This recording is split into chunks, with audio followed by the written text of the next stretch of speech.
आपको भी ऐसा लगता है कि आप जो भी बोलते हैं अपने पति को वो सारे बेअसर हो जाते हैं?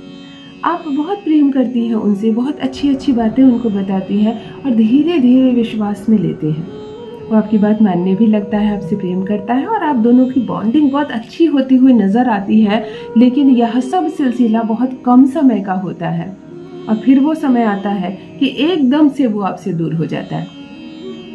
एक जरा सी हल्की सी बात, थोड़ी सी बहस, थोड़ा सा झगड़ा और वो आपसे पूर्ण रूप से दूर हो जाता है। फिर से उतनी मेहनत करनी पड़ती है, एक ही बात को बार बार समझाना पड़ता है। हम दोनों से ही हमारा जीवन आगे चलेगा, आगे भविष्य में कोई हमारे साथ नहीं रह जाएगा, हम दोनों ही अकेले रहेंगे। हमें जीवन को एक रूप से लेकर चलना। इस तरह की अच्छी सकारात्मक बातें आप समझाती हैं उसको और फिर से वो अचानक से नकारात्मक हो जाता है। कभी उसके ऑफिस में कोई सुंदर लड़की काम करती है, उसके चक्कर में पड़ जाता है। कभी अपनी माँ की बात इस हद तक मानता है कि हर बात पर वो आपसे झगड़ा करने लगता है। आपके गुण, आपकी काबिलियत उसको नजर ही नहीं आती, हर बात पर पेच निकालता है, हर बात पर आप में कमी ढूंढने का प्रयास करता है।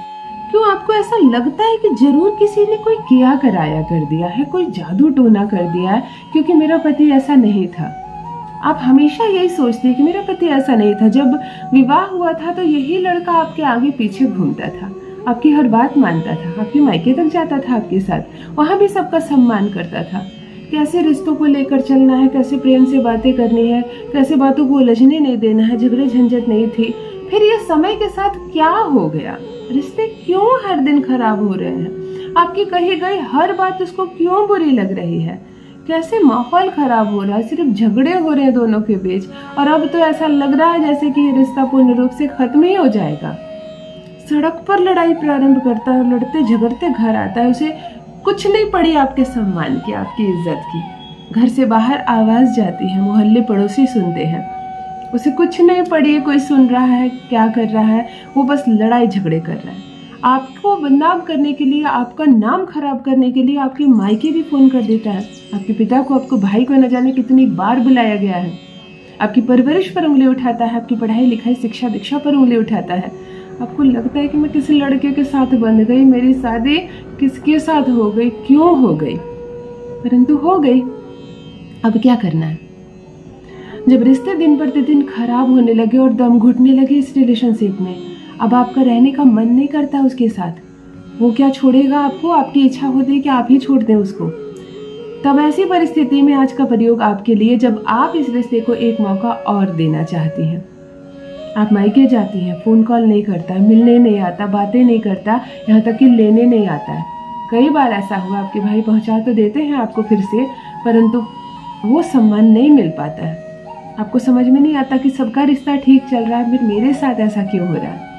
आपका जादू चल नहीं पाता है, वो आपके वश में हो नहीं पाता है। होता भी है तो धीरे धीरे फिर हाथ से निकल जाता है और यही सिलसिला चलता रहा तो जीवन में आगे क्या देखेंगी, कैसे अपनी गृहस्थी बसाएंगी कि बस जीवन भर उस रूठे को मनाते ही रहेंगी आप। समय बीत रहा है, बच्चों पर भी असर हो रहा है, न खर्चा देता है आपको, न देखभाल करता है आपकी।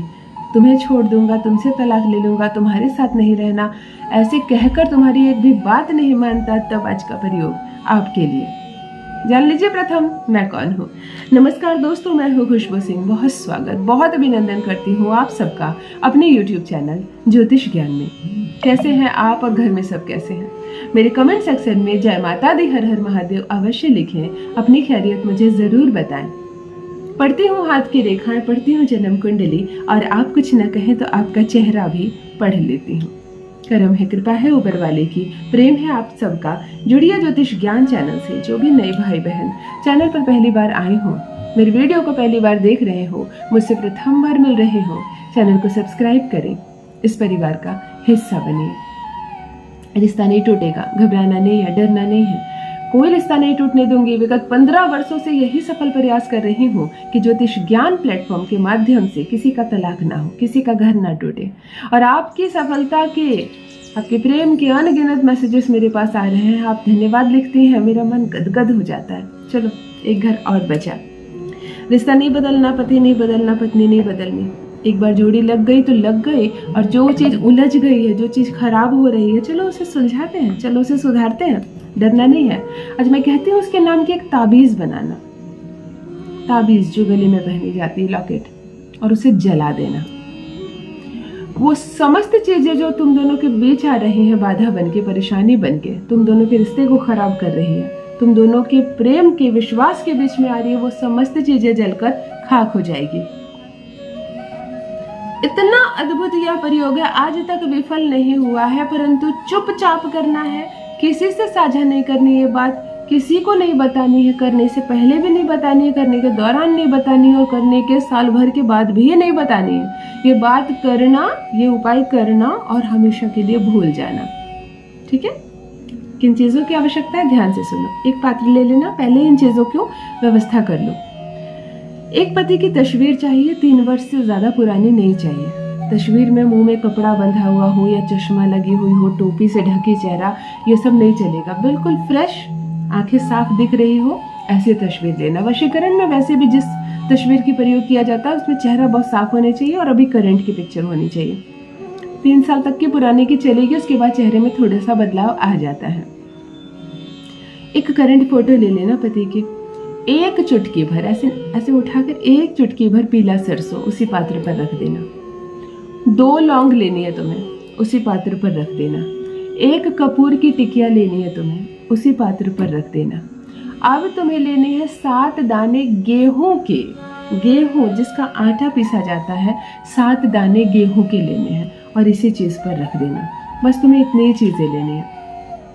एक पात्र में थोड़ा सा जल, उसमें तुलसी का पत्ता डाल देना। ये प्रयोग तुम्हें शुक्रवार के दिन करना है। स्वच्छ मन रखना, आनंदित रहना, स्नान करके तैयार हो जाना, अच्छे से कपड़े पहनना, मुस्कुराना, खुश हूं मैं, I am perfect, I am happy, ऐसी बातों से खुद को जागृत रखना। सिंदूर लगाना अच्छे से, प्रेमिका भी कर सकती है, उसे सिंदूर लगाने की आवश्यकता नहीं है, तैयार हो जाना अच्छे से।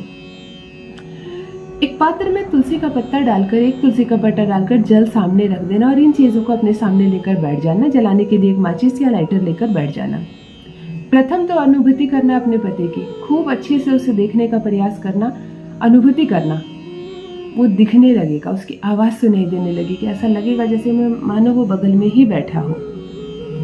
आपको इन सारी सामग्री को अपने दाहिने हाथ की मुट्ठी में ऐसे बंद कर देना है और कहना है ओम नम, नमः नहीं, ओम नम शरीर आत्मा वश्यम कुरु कुरु स्वाहा। इस मंत्र को 7 बार पढ़ना। 7 बार पढ़कर किसी भी पात्र पे रखकर इस संपूर्ण को जला देना। एक कपूर की टिकिया है ना इसमें, उसे जलाओगे तो तस्वीर भी जल जाएगी, लौंग भी जल जाएगी, गेहूं सिर्फ धुंधली पड़ जाएगी, जलेगी नहीं, कोई बात नहीं। सबको एक ही जगह रखकर जलाना। जितनी चीजें जलकर भस्म हो जाए, खाक बच जाए, थोड़ी सी गेहूं बच जाएगी, फोटो आधी जलेगी, आधी बच जाएगी, कोई बात नहीं। वो कपूर जब तक जले तब तक सब कुछ जले।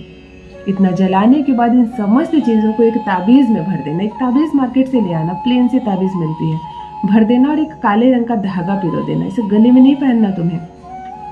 गिनकर 7 दिन तक उस बिस्तर के नीचे ये रहेगा जिस बिस्तर पर तुम और तुम्हारे पति कभी भी रहे हो। बात समझ में आ गई? बिस्तर के नीचे डाल दिया तुमने, गद्दे के नीचे, और 7 दिनों तक ये वहां रहेगा। 7 दिनों के बाद इस ताबीज को चुपचाप से निकालना। कोई भी दिन पड़ सकता है 7 दिन के बाद। मुंह से एक भी शब्द मत बोलना और इसे संपूर्ण ले जाकर अग्नि में डाल देना। किसी भी अग्नि में डाल के इसको जला देना। बहुत सारा पेपर जलाकर भी उसमें डाल सकती हो।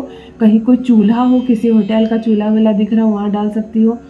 बहुत सारा आग जलाकर इसको अग्नि के हवाले कर देना। उसके बाद खुद पर जल छीट लेना, कपड़े बदल लेना या स्नान कर लेना। उसी दिन से समाप्त हो जाएगी सारी समस्याएं। उसी दिन से ये जो किया कराया काला जादू, नकारात्मक शक्तियां कोई भी कार्य कर रही हो तुम्हारे और तुम्हारे पति के बीच समाप्त हो जाएगी। खुश रहोगे दोनों, साथ रहोगे दोनों, और हमेशा वो रहेगा तुम्हारे वश में। अपना अनुभव मेरे साथ भी अवश्य साझा करें। रखिए अपना ख्याल, रखिए अपनों का ख्याल। बहुत बहुत धन्यवाद।